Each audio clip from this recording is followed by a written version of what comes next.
Assalamu alaikum, I'm Aisha and you're watching SAMAA News. Here are today's headlines. At least 40 people were killed after Israeli-US joint strikes hit multiple locations across Iran early Saturday, according to Iranian state media. Reports said a girls' elementary school in Manab, Hormozgan province, was struck, with casualties including students. Other school sites were also reported hit. Iranian sources told Reuters that several senior Revolutionary Guard commanders and political officials were killed, though identities have not been officially disclosed. Israeli officials said Supreme Leader Ayatollah Ali Khamenei and President Pezeshkian were targeted, but their status remains unclear. Iranian media reported that Foreign Minister Abbas Araghchi and Army Chief Major General Amir Hatami are safe. Israel declared a nationwide state of emergency. Iran launched ballistic missile attacks targeting U.S. military bases in Bahrain, Qatar, United Arab Emirates, and Kuwait, dramatically expanding the regional conflict. Bahrain confirmed the service center of the U.S. Navy's 5th Fleet in Manama was hit, with smoke seen rising from the Jufair area. In Doha, Qatari officials said all incoming missiles were intercepted. Explosions were also reported in Abu Dhabi and Dubai, while Kuwait reported sirens and blasts. Iran's Revolutionary Guards said all U.S. bases and interests in the region are within reach and warned further retaliation is possible. Gulf states condemned the attacks, with the UAE calling them a serious violation of sovereignty. Israeli Prime Minister Benjamin Netanyahu confirmed that Israel and the United States have launched a coordinated military operation against Iran, calling it a move to eliminate an existential threat. In a video statement, Netanyahu said the joint action was aimed at countering what he described as threats from Tehran. He praised US President Donald Trump for historic leadership in supporting the operation. Addressing the Iranian public directly, Netanyahu urged citizens to challenge their leadership. US President Donald Trump confirmed joint US-Israeli military strikes against Iran, calling the operation a necessary step to defend Americans from imminent threats. Trump said the objective is to prevent Iran from acquiring nuclear weapons and to eliminate threats posed by the Iranian regime. He acknowledged potential casualties, but stressed efforts are being made to minimize risks to US personnel. He also urged Iran's Revolutionary Guard Corps to surrender, saying they would be treated well if they comply.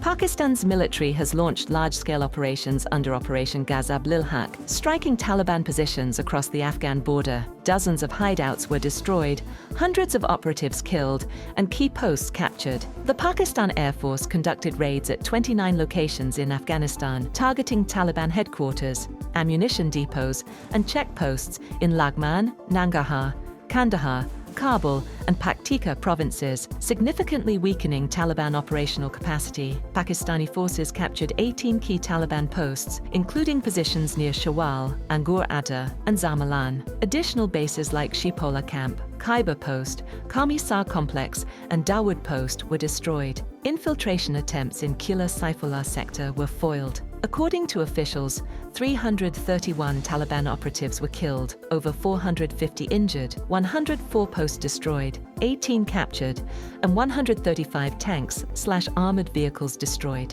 12 Pakistani soldiers were martyred, with 27 injured.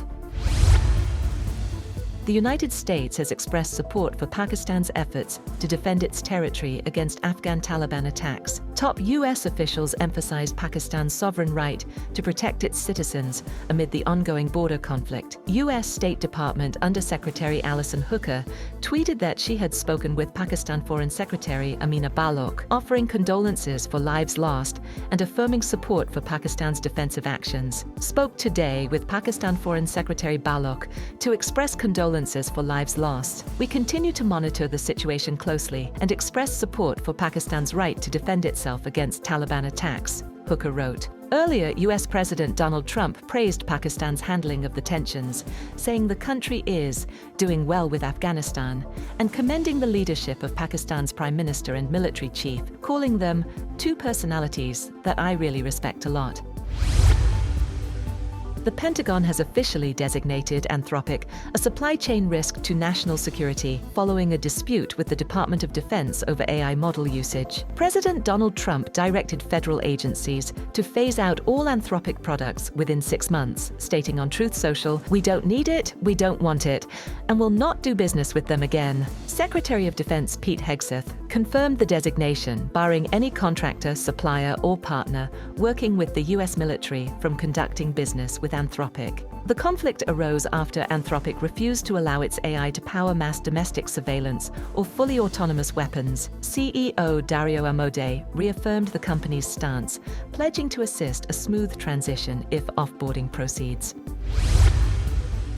Former President Bill Clinton appeared before the House Oversight Committee in Westchester County, New York, to testify about his past ties to late financier Jeffrey Epstein. Clinton denied any wrongdoing, stating he saw nothing that gave me pause, and insisting he would never have flown on Epstein's plane or engaged with him if he had known about alleged sex trafficking of minors. "We are only here because he hid it from everyone so well for so long," he said. The testimony followed that of Hillary Clinton a day earlier. Both appeared after threats of congressional contempt. The committee, chaired by Representative James Comer, is investigating Epstein's links to the Clintons and possible connections to their charitable foundation. Democrats criticized the inquiry as partisan, arguing it targets Clinton to shield former President Donald Trump, who also appears in Epstein-related documents. Trump expressed disapproval of Clinton's deposition, saying, "I like Bill Clinton, and I don't like seeing him deposed." That's all for now. For more updates, visit www.samaa.tv. Thank you for watching SAMAA News.